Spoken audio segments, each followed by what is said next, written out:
And here's the secret. You are the master of your own story.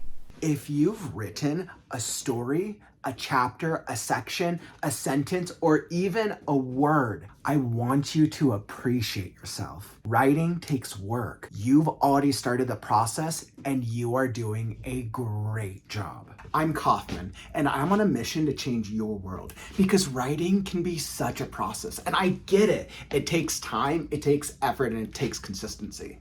But here's the great thing. You are not alone. If you're looking for inspiration, you're gonna wanna stick around because in this video, I'm going to give you inspiration, strategies, and my method, what I do for 7 common problems that every writer struggles with. And we're starting right now.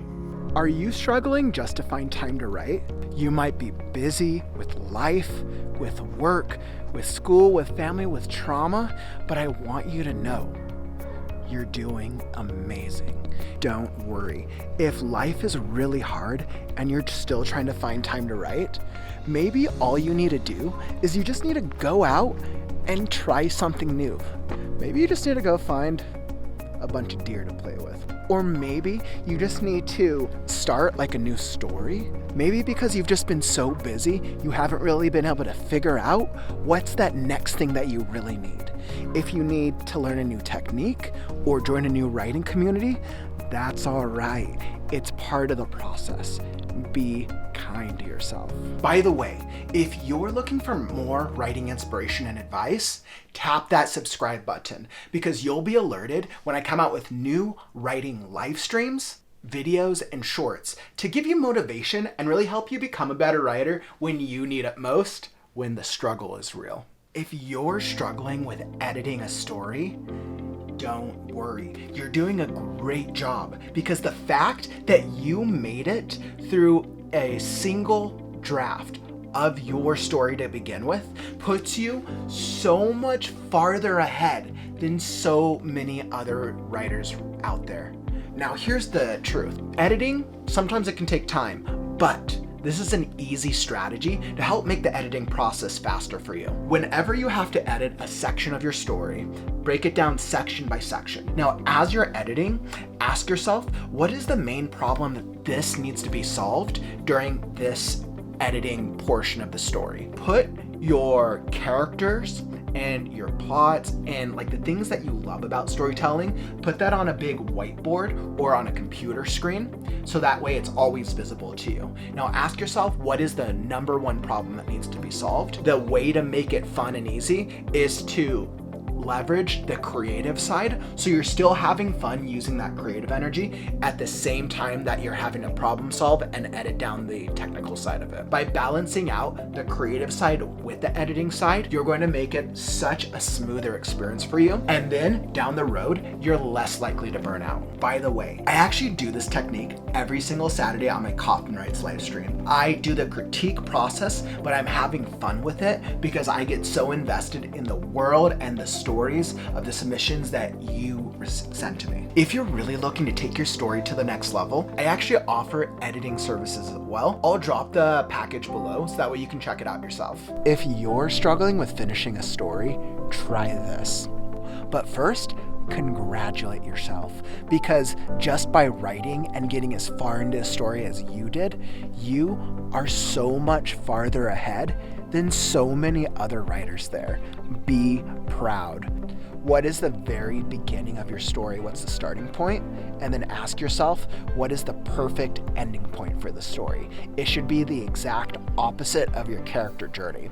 And if you're at a part and you're like, I don't know what should come next, try something new. Or think about one of your favorite movies, TV shows, or books, and think of your favorite moments. Try that out, but use that moment in your story. And that's all right if it sounds very similar.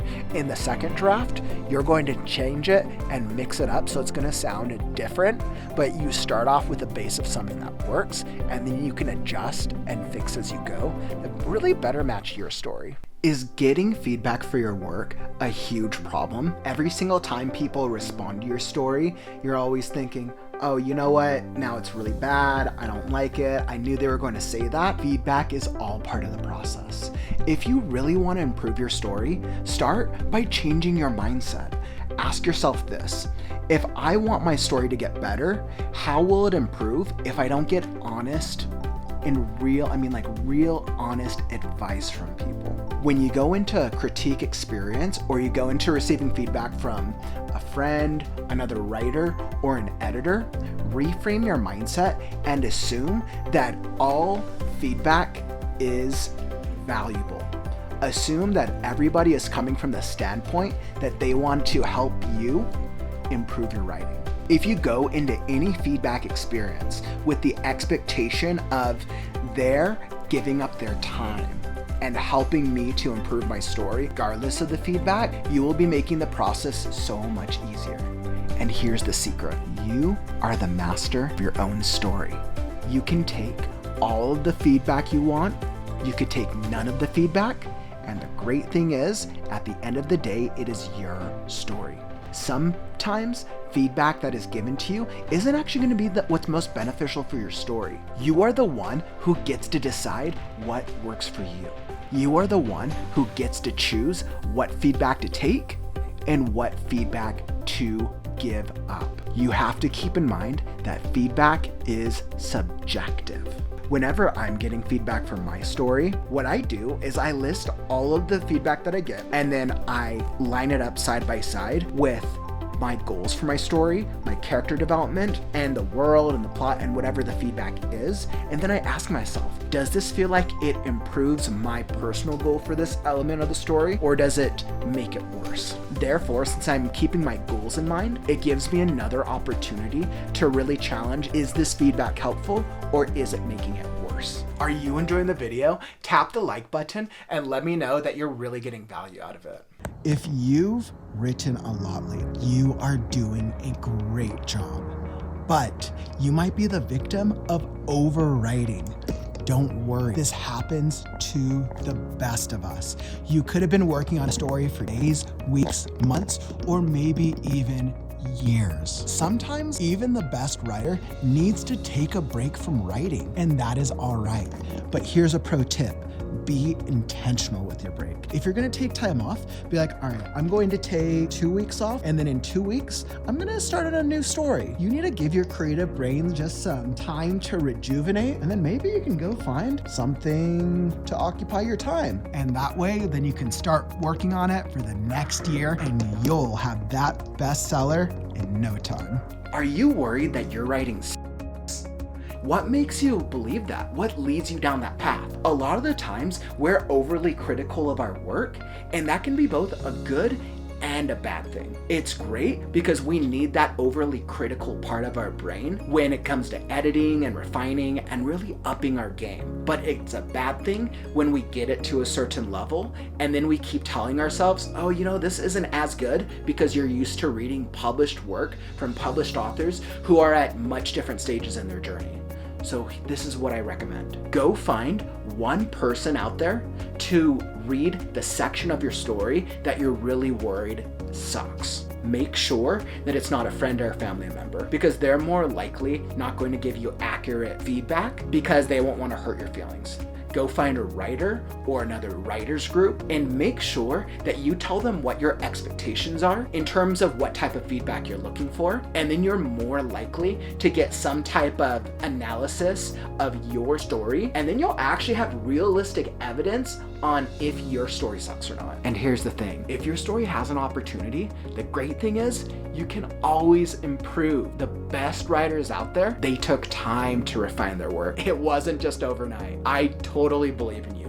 You got it. There's a lot of times where I'm writing something and I'm not sure whether or not my writing is good or not. I put it out there for the world to see. I actually do this every single day on my live stream with Last Scarecrow, and then I get feedback from people, from friends and from non-friends as well. And I ask them, hey, what do you think about this part of the story? This was my intention. How did it come across to you? And then I get real logistical feedback based on whatever problem I think I'm trying to solve. Then I'm no longer in my head being like, this is really bad. Then I have actual evidence and real proof. Are you comparing yourself to others? I want you to stop right there, because here's the truth. Your writing and your journey is completely different than any other writer out there. Your storytelling and your understanding of character, world building, dialogue, and all of the other things that go into developing a novel is on a completely different plane than any other published author you know. By comparing ourselves to others, especially when we're working on these stories and we're at a certain level, and then we're like, oh, well, it's never gonna be as good as that author. Or I just went to a writer's group or a workshop. Those stories sound so great, but mine sounds like it sucks. Here's a pro tip. Next time you catch yourself thinking, oh, this isn't as good as that one or a particular story, I want you to go find out who that story's author is and then research and look up where that author was at that stage of their life when they had as many works out as you did. If you haven't published a story yet, then ask yourself, where was the author when they had 0 published stories, and what was their process and where were they at? Put yourself in their shoes at that stage of their journey. And instead of looking at it as a negative, a downside, you'll actually be using it as an opportunity to grow and improve your own process.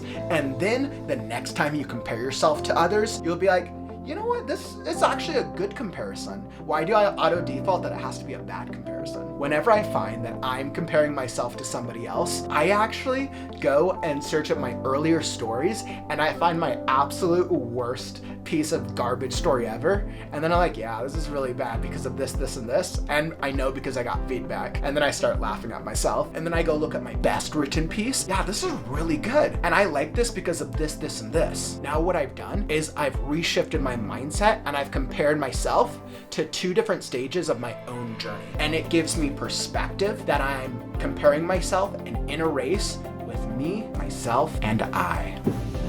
Wow. I'm feeling inspired already. I'm all ready to get back to work on my story, Last Scarecrow. Feel free to come join me if you want. I actually live stream the process every single day. I know, I'm a weirdo like that. So if you want to see what I do, I'll be right here live on YouTube on my Kaufman's Corner channel. Yeah, feel free to come join me if you need some more inspiration or you just want to see what I'm doing. Awesome. Thanks for tagging along in this video. Check out this playlist if you want to see more writing advice videos, or hit subscribe if you want to be alerted when I come out with new writing stuff. That's all that I got for you, writer friends. I'm Kaufman, and I'll catch you on the next video.